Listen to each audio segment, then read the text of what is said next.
Bom, vamos agora para a nossa terceira e última aula a respeito da utilização da internet. Nesta aula, nós vamos falar um pouquinho sobre as leis que regem não só as redes sociais, mas a internet como um todo, tá? Nós vamos falar sobre os perigos da comunicação por tecnologia, mas por que mesmo assim nós precisamos usar e como a gente pode usar esses recursos tecnológicos de forma a ser mais cuidadoso e a minimizar os riscos que temos aí exposto, né, na rede como um todo. Eu quero deixar claro, em primeiro lugar, que eu não sou advogada, não trabalho na área jurídica, eu sou educadora, sou professora mesmo, né?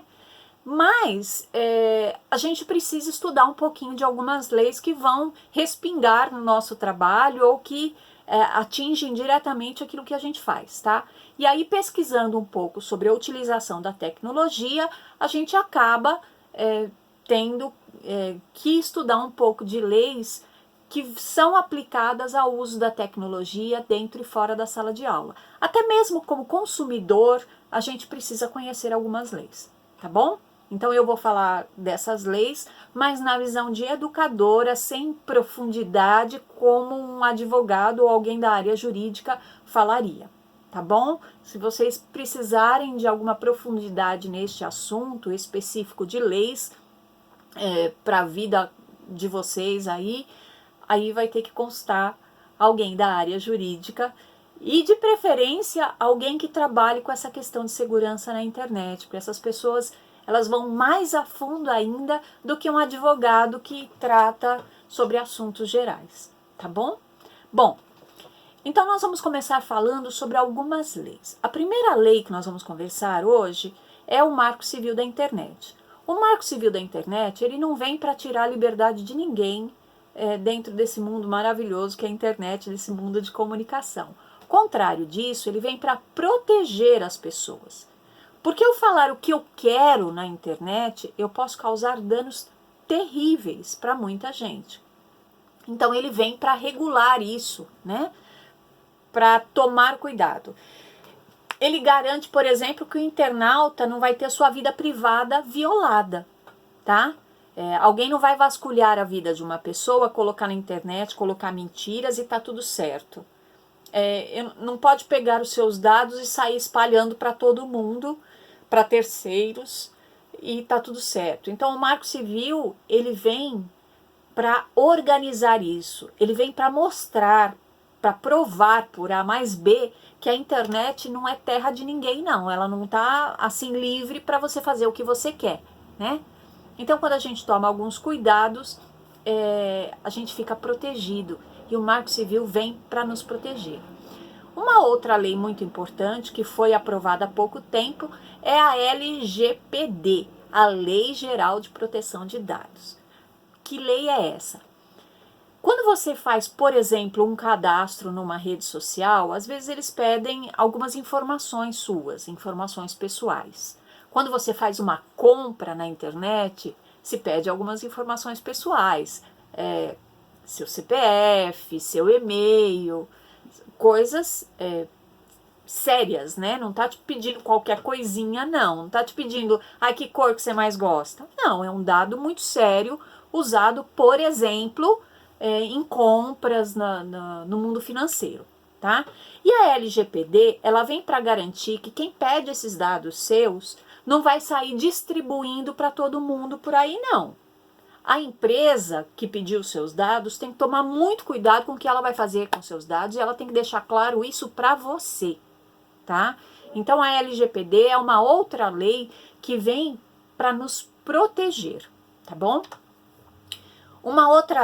Outras leis que nós temos que não são específicas de internet, mas que podem ser muito bem aplicadas à internet. São os artigos 138, 139 e 140 do Código Penal.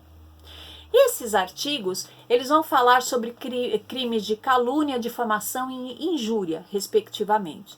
Então, olha que interessante. Um crime de calúnia cabe para a internet? Cabe. De difamação? Cabe. Injúria? Cabe. Tudo isso cabe para o que é feito na internet. Então eu não posso chegar e falar da Mariazinha, por exemplo. A Mariazinha me roubou o dinheiro, por exemplo, sendo que ela não fez isso. E mesmo que ela tiver feito, né? Se ela tiver feito, existe um canal certo para denúncia, que não é a internet, tá? Então, essas leis são sim aplicáveis ao uso da internet. Uma outra lei muito importante que nós precisamos considerar em relação à internet é a Lei 13.718 de 2018. É uma tentativa de diminuir esse poder e proteger as pessoas de ações criminosas, tá? Ela vem falando sobre a importunação sexual e a pornografia de vingança. Na prática, o que é isso? Na prática, são elementos que são definidos como envio de mensagem, imagem de conteúdo sexual de maneira não solicitada. E a pornografia de vingança é quando o namorado, namorada filma uma situação mais íntima e sai distribuindo por aí sem autorização das pessoas envolvidas. Então, essas leis, elas são aplicáveis à internet, sim, né? Essa última que eu falei, ela já é mais própria da internet, embora ela pode ser aplicada fora também. Mas, por exemplo, a do Código Penal, olha que interessante, né? Uma lei já feita para falar sobre calúnia, injúria, difamação, e que ela é aplicada na internet, tá? Agora, quais são os perigos que a gente tem quando a gente utiliza a internet? Os perigos são ruídos de comunicação, comunicação extraoficial, falta de privacidade. A internet, ela nem sempre é uma conversa olho no olho. Então, a gente precisa tomar alguns cuidados, porque às vezes o que eu escrevo não fica bem compreendido, né? Eu posso estar falando num tom... Quando a gente fala pessoalmente, como é que a gente entende se a pessoa, por exemplo, está brincando ou está falando sério? Às vezes pela expressão facial, pelo tom de voz, os gestos que ela faz, uma piscadinha, alguma coisa assim, você já entende que é uma brincadeira. Se você escreve isso, nem sempre isso fica tão claro. Por isso que a gente precisa tomar cuidado, tá? A comunicação extraoficial que eu mencionei aqui é quando você passa um assunto da empresa para todo mundo numa boa, quando você comunica coisas que você ouviu no corredor, isso tem que tomar muito cuidado, tá? Então esses são os perigos que nós temos quando nós usamos a internet para a nossa comunicação. Mas aí, Rosa, por que a gente precisa usar se existem esses perigos? Bom, porque quando você usa a internet, você fala de forma praticamente instantânea com as pessoas, né? Às vezes a pessoa tá lá longe, ela não pode atender uma ligação, mas ela pode ler o que você escreveu de forma instantânea. Então, os comunicadores instantâneos são ótimos para isso. Né? Vamos supor, a pessoa está numa reunião, ela não pode ouvir seu áudio, ela não pode atender o telefone, você manda uma mensagem escrita porque é uma coisa urgente que você precisa, pronto, você já tem a resposta, tá? É prática, né? Ela traz uma praticidade muito grande. Você pode distribuir através da internet materiais de conteúdos dos mais variados formatos digitais. Então você pode promover discussões, colocar um texto, um vídeo, estimular a autoria dos alunos, trabalhar de forma colaborativamente, né? Os Google Drives, OneDrives da vida, aí eles funcionam para isso. O aluno pode construir um texto de forma colaborativa. Olha que legal, né? Forma prática, cada um da sua casa, cada um do seu cantinho, vai contribuindo com essa construção. Olha quantas atividades, quantas coisas a gente pode fazer. Né? Coloca lá um vídeo, vamos discutir um espaço para discutir o vídeo, coloca um texto, o que vocês acharam, vamos reescrever esse texto. A internet vai propiciar isso de uma forma muito prática e muito rápida, tá? Aproxima os pais da rotina escolar dos filhos. Muitas escolas utilizam sites em que os pais entram em contato por ali, sabe tudo que está acontecendo nas escolas, na escola do filho, as atividades que estão sendo desenvolvidas, e isso é muito bom. É lógico que nem sempre nós temos pais que participam da vida dos filhos, mas esse é um começo, né? É a partir daí que a gente pode auxiliar. O pai nem sempre vai poder ir até a escola, então pela internet isso vai ajudar mais, tá? E compartilhamento entre equipes, tá? Eu tô lá no ATPC, eu sou uma coordenadora, eu preciso compartilhar uma informação, mas ou melhor, eu não estou no ATPC, não. O ATPC está longe, eu preciso compartilhar uma informação, olha lá a tecnologia auxiliando neste assunto, porque nem todos os professores talvez estejam na escola no mesmo horário, e aí como é que eu vou alcançar todos? Então a tecnologia ela vai facilitar isso. Agora, como que a gente pode usar essa tecnologia? Bom, quando eu falo de escola, eu tenho menores e mesmo maiores de idade, a gente não vai esquecer a LGPD, tá? Então eu preciso ter cautela e descrição nas informações de alunos menores.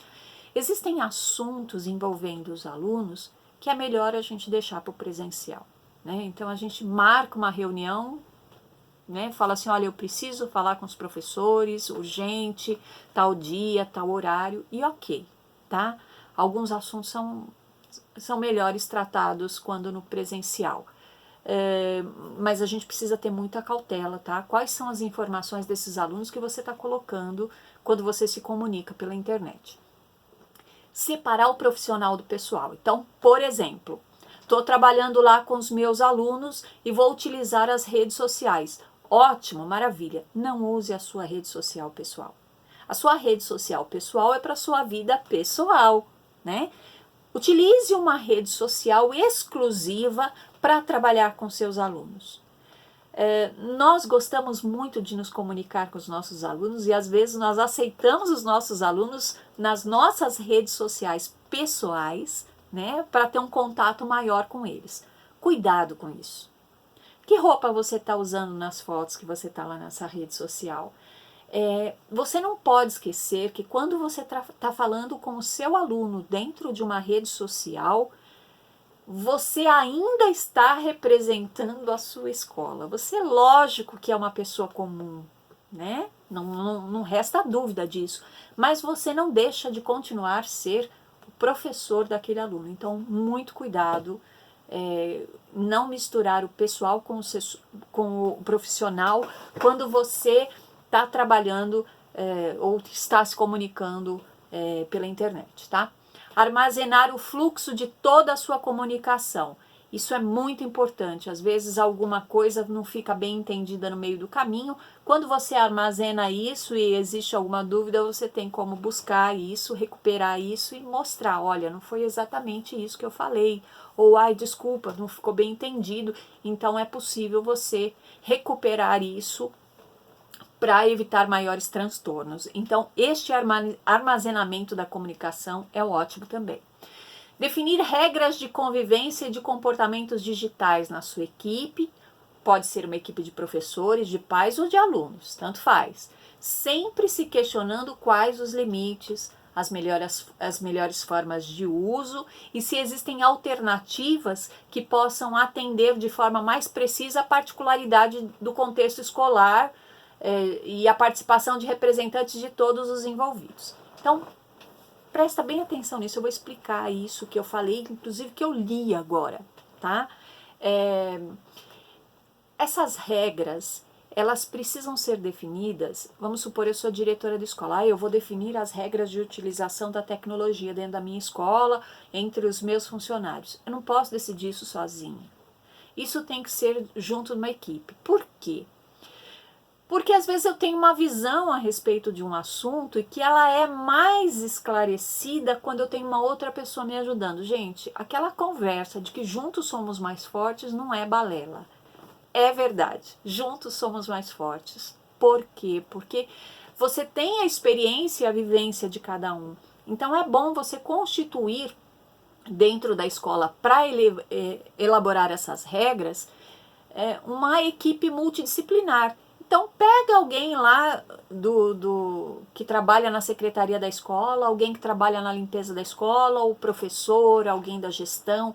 Forma uma equipe completa, que cada um vai trazer a sua forma de pensar e juntos vocês vão chegar a um acordo que seja bom para todos e que atenda à particularidade de todos os grupos, tá? Por isso é importante, tá? Estabelecer horários de atendimento não é ruim, porque o WhatsApp tá aí 24 horas por dia. Nem sempre eu tenho que ter o meu horário de descanso. Então eu preciso estabelecer o horário que eu vou atender, tá? Depois daquele horário, o WhatsApp pode até, ou o Telegram, ou o que você queira, né, como comunicador instantâneo. Ele pode até trazer alguma mensagem, mas eu não sou obrigada a responder fora do horário de trabalho. Tenha claro que se você começar a responder fora do horário, as pessoas vão te cobrar fora do horário. Eu posso responder? Posso, mas é por minha conta e risco. Estabelecer limites é importante para minha saúde até, tá? Porque senão eu vou ficar 24 horas ali respondendo. Deixa para responder amanhã. Amanhã você responde, tá? Padronize o processo de atendimento. Não deixa cada um atender como queira, né? Então, se eu sou gestor de escola, vamos conversar aqui, qual é a padronização? Como é que nós vamos atender? Como é que eu vou dar uma resposta padrão? Como é que eu vou iniciar um atendimento? Olá, sou fulano de tal, vou me apresentar. Então, estabeleça, né, um padrão de atendimento. Escolha uma finalidade. Então, para que eu quero este canal? Para que eu quero este outro canal? Cada canal tem um objetivo, tem uma finalidade. Definir as regras e deixar claras as regras de uso, não só para quem vai auxiliar nessa comunicação, mas para o pai, para o aluno, para o professor, para todo mundo, tá? Para quem está utilizando esse meio de comunicação. Fique atento aos conteúdos que são compartilhados, lembrando que nem tudo pode ser compartilhado, os dados pessoais precisa tomar muito cuidado, não esquece da LGPD. E um tratamento igualitário. Eu não posso tratar de forma pior ou melhor uma pessoa por conta da forma como ela me tratou ou por conta do nível social dela, tá? Então, tem que ser uma forma igualitária.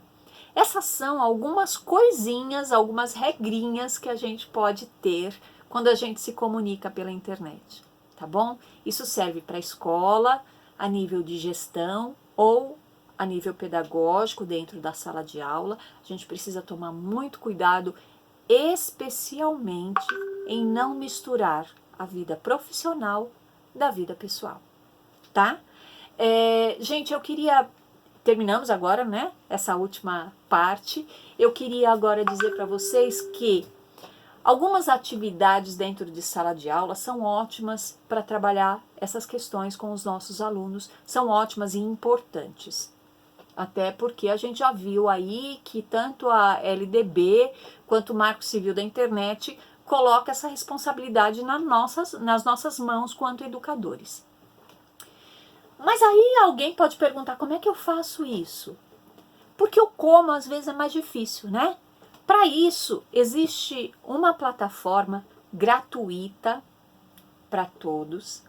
Ela chama Pilares do Futuro. Se você jogar lá num buscador, Google ou outro buscador qualquer, você vai conhecer esta plataforma. Em que consiste essa plataforma?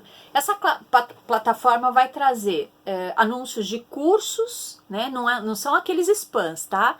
Tem um lugar certinho onde vai mostrar os cursos gratuitos que existem para todas as pessoas, em especial para educadores, seja a nível universitário, nível básico. Tem lá os cursos gratuitos que você pode fazer sobre cidadania digital. E você pode também inserir práticas educacionais. Você desenvolveu uma prática na sua sala de aula para trabalhar essas questões. Pode colocar lá para outro ver. Ou pode ir lá pesquisar uma prática. Eu precisava trabalhar um assunto dentro da minha sala de aula e não sei como fazer isso. Vai lá pesquisar, pega a prática, faz adaptação para a sua sala de aula. Depois você pode postar essa adaptação novamente lá. É uma plataforma colaborativa. Ela também vai trazer algumas lives gratuitas para que o professor, o educador de forma geral, ou aquele que trabalha na escola, né, não é professor, mas é educador, possa assistir, possa aprender um pouco mais a respeito deste assunto de cidadania digital.